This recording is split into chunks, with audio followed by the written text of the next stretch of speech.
and water were struck by lightning somehow, and this produced amino acids, and they evolved into proteins, and that turned into cells, etc.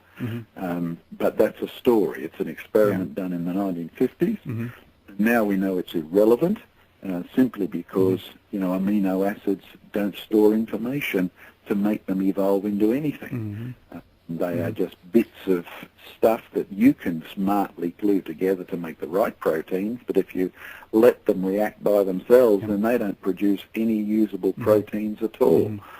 So they can't evolve. So that's the best lightning strike that they make. In fact, I won a debate against 4 professors at once, which was filmed in, they were from the University of Saskatchewan, and as a result we were asked to come into their government schooling system up there and show them how to teach creation, which I said we'd do if they let us film it. So if folks want to see all of the way to counter the textbooks, the whole course is free on our website. So just like free? Click it, free as in free, costs you nothing. So just click on the Web Museum and go to the Education Centre and have a read of it. It's really great stuff. Works good. John, I don't know if I'm quite convinced yet that this creation. I'm still sort of leaning toward evolution, because I was just thinking that if you took a head of lettuce and a big toe peanut, what we call a big toe peanut, put it together, all you got to do is put in a leg in there, a couple arms, and you got something. You know what I'm saying? And you'll probably find that if you are putting it in, then it's evidence of creation, because it doesn't happen by itself. Oh, you got me on that one. You never have to sneak up and ambush a lettuce. It just can't crawl away. So you will find that most of the arguments the evolutionist use, he makes the assumption this stuff can happen by itself. But when you actually try and sit there and wait for something to evolve, it doesn't. It does the opposite. Again, I love to challenge people. If you want to be honest enough and say, Genesis says God created in 6 days, what would the evidence be? You'll find it. John, is there a numerical value placed upon the odds of life starting from nothing, from dead matter?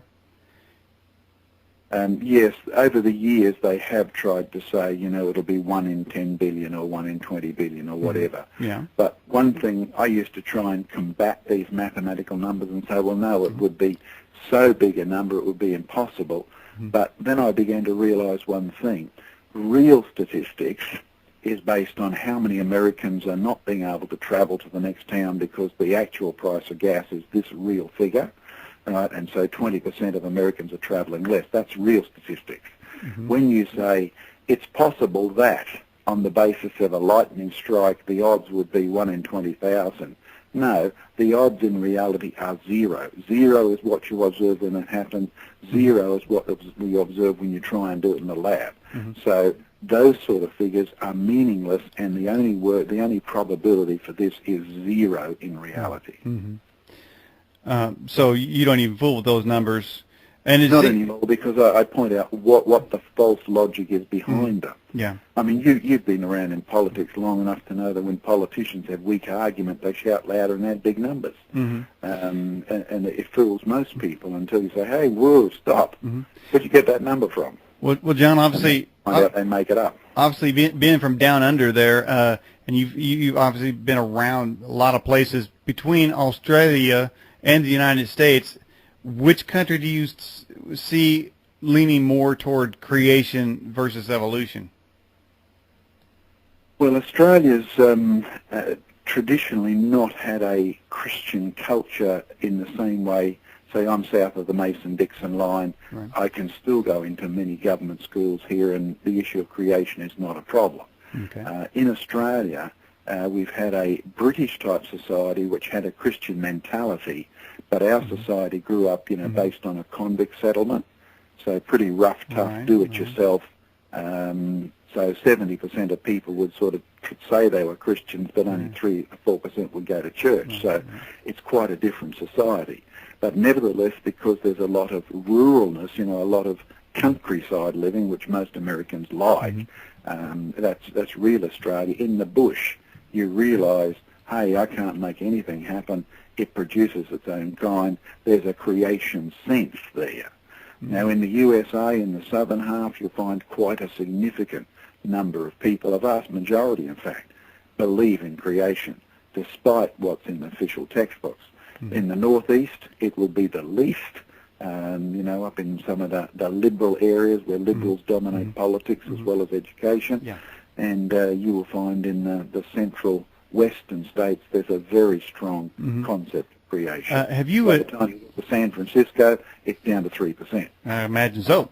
Be back to gay central. Hey, but why is it in the government? It seems like it's in the government's interest to block any view of intelligent design or creationism. Why is it that the government seems to be bent on the evolution theory to be pressed into public schools? What do they really want? Are they trying to control people? And if so, what is their purpose? Well, you find that politicians have this trend in the whole of history to want to be in charge. And if God gets in the road, then you need a good theory to get him out of the road.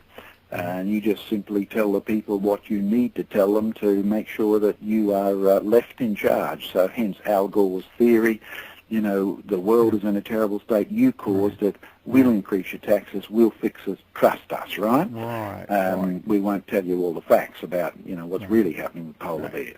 Right. The same is true with most authority. If you want to run a country your way, then you can't have a God who said, hey, whoa, homosexuality is wrong. You can't have it that if you want to have half your politicians being pro-gay. Right. You can't have a God who says abortion is murder. You've got to get rid of him somehow, and the most convenient philosophy at the moment that I have discovered to do that is evolutionary humanism, and that's why most politicians go with that. It's all part of the control, sounds like. It's all boiling down to control, yep. Well, we're here on the edge evolutionary scene here. We are getting out of that primordial goo, and with your help, I think some people learned some things tonight. John, as we wrap it up on this broadcast, anything you'd like to say to the listeners or viewers, you go right ahead about your website or anything else. Sure. We have a free electronic news service. I'm sure you do too.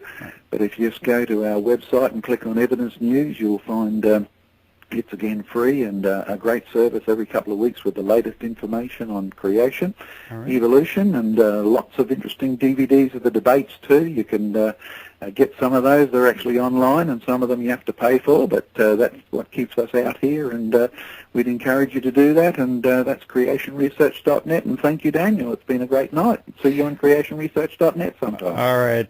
Thank you, John MacKay. Can we have you on again sometime?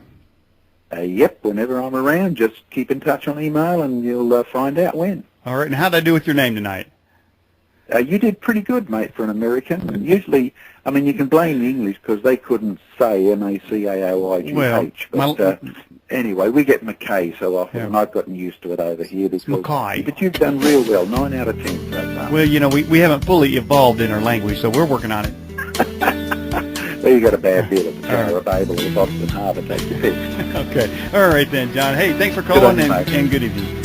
Thanks a lot. Bye-bye. You have been listening to The Edge with Daniel Ott. To subscribe to The Edge newsletter, log on to theedgeam.com. That's theedgeam.com, where you can find out more about the guests and topics discussed on the air. The Edge is being brought to you by Internet Solutions, home of affordable website design and low-cost Internet access. Visit Internet Solutions at es4.com. That's es4.com. Until next week, for the Edge Radio broadcast, I'm Chris Moore. See you on The Edge.